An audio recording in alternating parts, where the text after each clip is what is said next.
This video is supported by the National Science Foundation. Hello everyone, my name is Mandy and I'm a member of the Florida Institute for National Security at the University of Florida. I'm here today to give you a short overview about Matplotlib and PyTorch.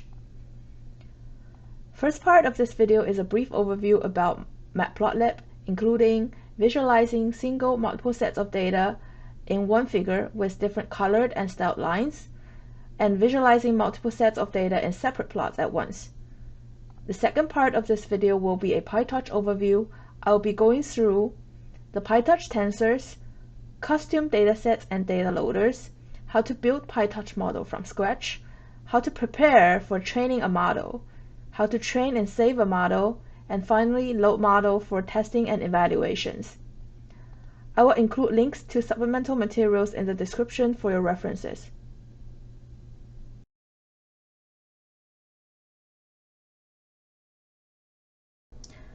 Let's now get started with Matplotlib, a package used for visualizing data in Python. First things first, always remember to import all necessary packages and functions at the beginning of your code. As you can see here, I am importing the Matplotlib and NumPy. Next, I am creating two sets of data from a sine wave and a cosine wave with x ranging from 0 to 2 pi, and each dataset contains 200 data points each. First, I am visualizing the sine wave dataset using the plot function from the Matplotlib with green lines and line width of 2. You can always add labels to the x and y axes using the x label and y label functions in the Matplotlib, and you can add the title to your plot with the title function too. As you can see here, I defined the x and y axis labels as x values and y values, and adding a title saying the plot is showing the y equal to sine x function.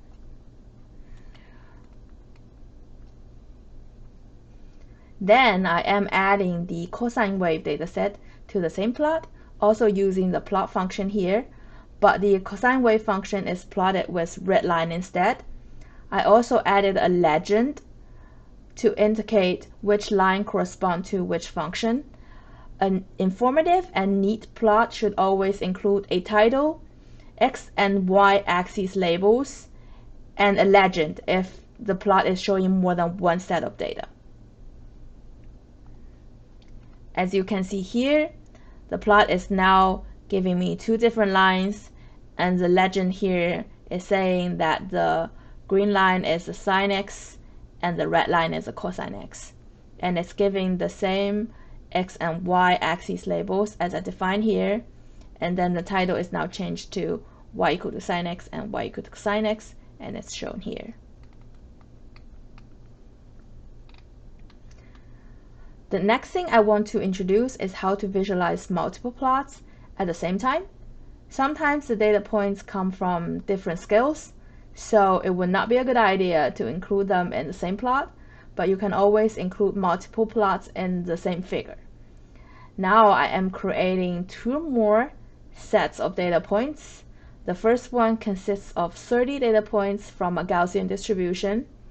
Another one consists of 100 data points from y equal to x squared with x ranging from 0 to 5. Including the sine and cosine datasets I created earlier, I'll be showing you how to include 4 different plots in the same figure at once. Basically, the function used for including different plots in the same figure is called subplots. The number 2 by 2 here means that I want to place the plots in the 2 by 2 grid.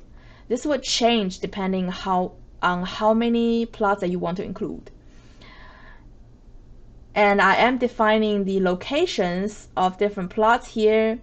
The 0, 0 means the top left corner. As you can see, I am placing the sine wave here.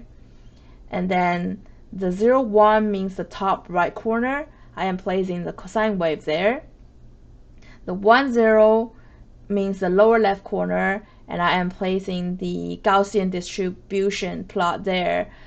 Since the random Gaussian dataset is not sampled from function, I will use the scatter instead of the plot here to visualize the data points. And then the 1, 1 means the lower right corner, and I am placing the y equal to x squared data set over there. And then you can always add subtitles to the different plots using the set title here, and then adding a main title to your figure with subtitle function here. I have some more helping documents about Matplotlib listed here.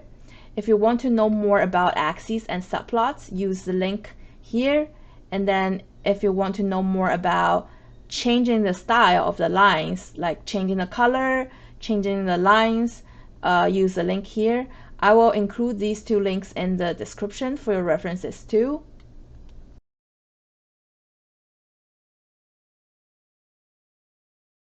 The next thing I want to include before I go straight to the PyTorch section is the Scikit-image and Pillow, which are used for image processing in Python.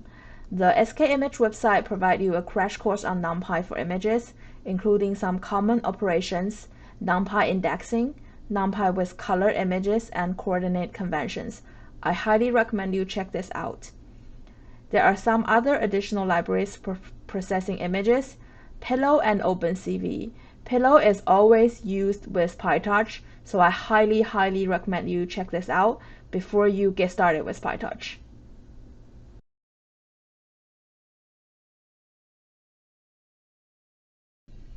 Let's now get started with PyTorch. If you ever want to know how to install PyTorch to your local machine or your environment, just check the link here. First things first, import the libraries, functions, packages, whatever that is needed for your code. And the first thing you want to learn about PyTorch is check if GPU is available for PyTorch. You can always use GPU to accelerate the training process, and it will save you a large amount of time. To check the device, simply use torch.device and torch.cuda is available to check. As you can see, since I don't have a GPU installed on my computer, so it's just saying CPU, it will say otherwise if you have a GPU installed. The next thing I want to talk about is the PyTorch tensors, how to create an empty tensor, how to create tensor with all zeros, how to create tensor with all ones, how to create a random tensor, how to reshape tensors. As you can see here, I am creating an empty tensor here. Simply use torch.empty. Similarly, you can use torch.zeros and torch.ones to create tensors with all zero and all ones.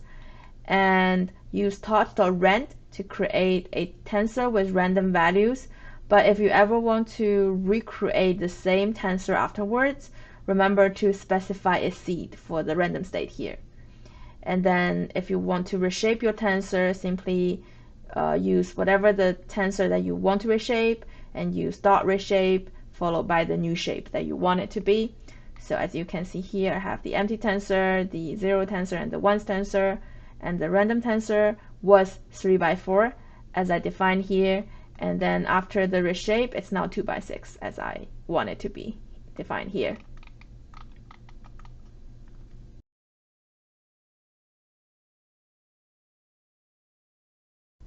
So the next thing I want to talk about is create custom dataset and Dataloader from PyTorch.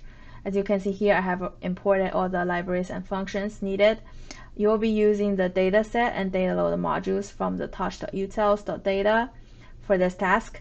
I am using a simple dataset called iris.dataset for this demonstration.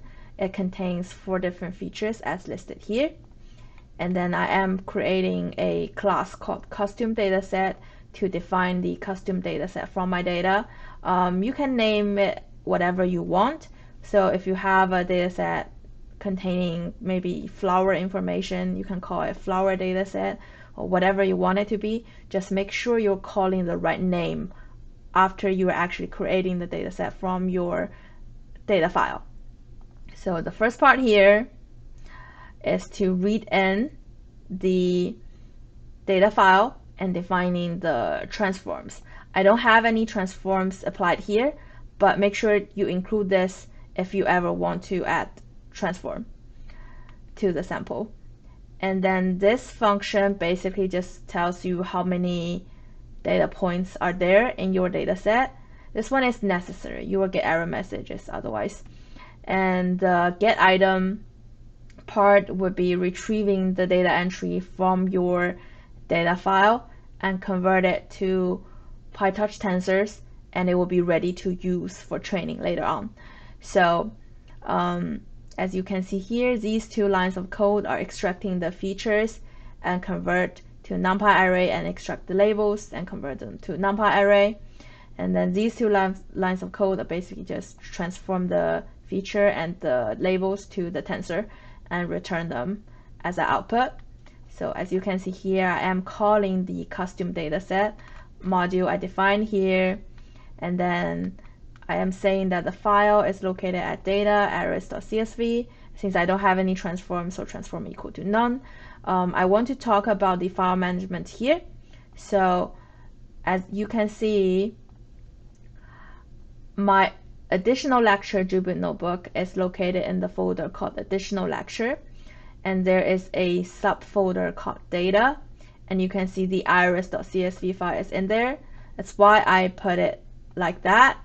If I have my iris.csv in the same folder as the additional lecture Jupyter notebook, then I will probably just pass in file equal to iris.csv. And after getting the data set ready, you can do a random split to create the training set and the test set. Normally, there will also be a validation set for you to monitor the performance during the training. I don't have it included in here, but it will be included in the later lectures.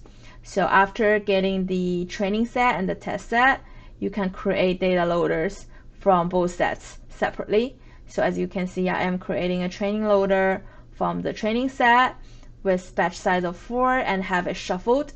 Similarly, I am creating another data loader from the test set with batch size of 1 and have it shuffled too. So after create the data loaders, you can always extract the first batch from the data loader and probably check the shape just to make sure everything looks right.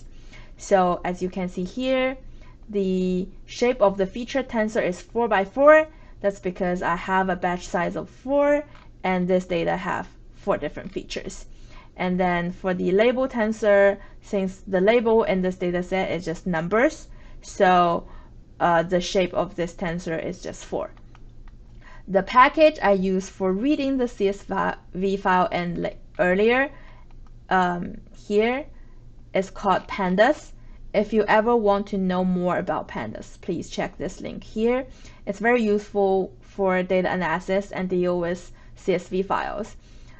I will also include this link in the description too.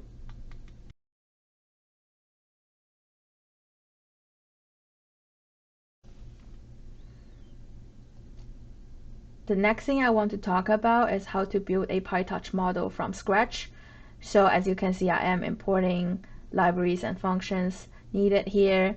And then this entire part is defining your network class.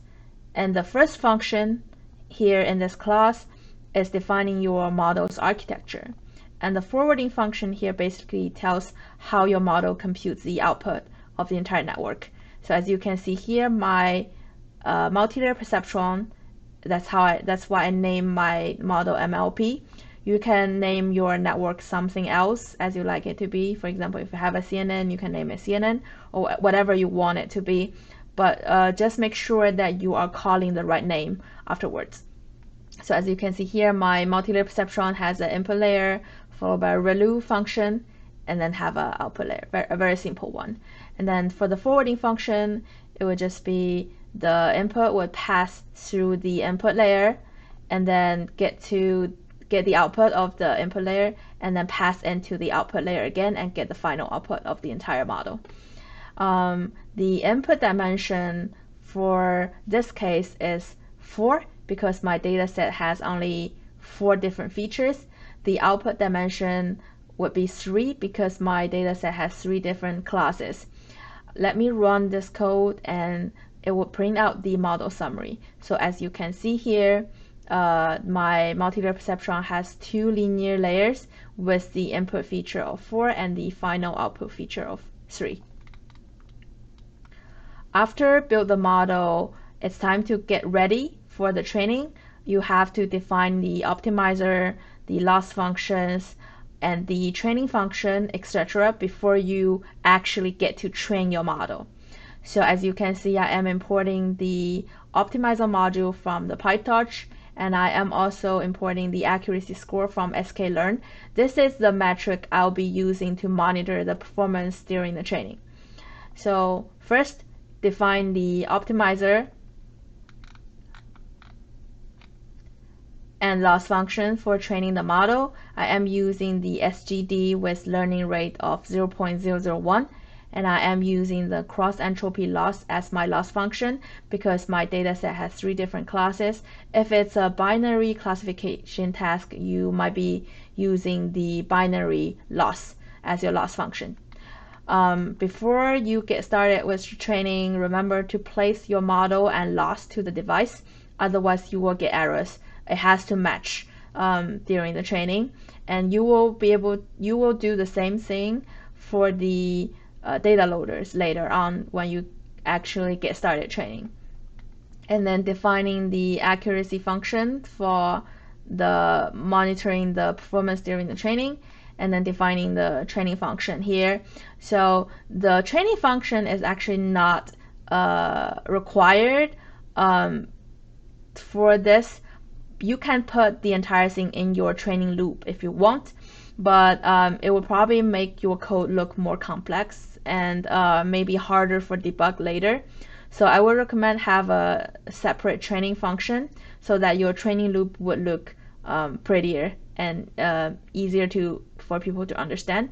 So for the training function, you first defining the epoch loss and the epoch accuracy to zeros. And remember to set your model to training mode, and then get the batches of your feature and your labels from the data loader. Place them to the device as I mentioned earlier, and then get the predictions from the model, and then calculate the loss and accuracy between the prediction and the ground truth label. Update the weight, and then accumulate your loss and accuracy from each step to your epoch loss and accuracy, and average them out and returning them as your epoch loss and epoch accuracy for monitoring. After you have everything set up, you can now move on to training the model. I would always recommend you to save the model because you don't want to lose the effort that you put in to finish training the model. So I am importing a package called TQDM. This is just basically a progressive bar. And let's say we want to train our model for 20 epochs. Let's set up a training loop for 20 epochs, and then passing in the model, the training data loader, the optimizer, the loss, and the device to the training function you defined here, and then get the training loss and the training accuracy. And I am printing out the epoch number and the loss and accuracy for each epoch just to for monitoring. And then after you finish the training, you can save the weight by using model.stakeDict and touch save. Let's hit run on this and see what the training progress would look like. So as you can see here, at the first epoch, our training loss was 1.244 and the training accuracy is only like 35% accurate. And then after 20 epochs, the training loss is now 0.724, and then the training accuracy is 70%. I didn't include a validation step in the training loop here, which is recommended to do during the training, because the training loss and the training accuracy would reach perfect eventually. The training loss would converge and the training accuracy would be very close to 100% if you run on a very large amount of epochs, because the model keep learning from the training accuracy. So eventually it will memorize every single data point from the training set and reach to a very high, like very good performance. So if you ever want to know if your model is doing a good job or not, it is recommended to do a validation step on some data points that the model has never seen to prevent overfitting. After you have saved the model, you might want to load it for evaluation, or like you downloaded someone else's model and you want to evaluate it. This is what you can do. So since I only saved the weight for my model, so I have to reload the model from the model class that I defined earlier, and then you can use model.loadStickDict to load the weight to the model, and then set the model to evaluation mode, and then it will not update the weight again. And then as you can see here, I am having the same MLP that I defined earlier, and then for this I am just simply having my model predicting the label for every single data point in my test data loader and compare it with the ground truth label. Let's see how it looks. So as you can see here, it does make some mistakes here and here, which is quite reasonable, because even for the training set, the model doesn't reach 100% accuracy, and the test set, the model has never seen it, so it's quite reasonable that the model would make mistakes.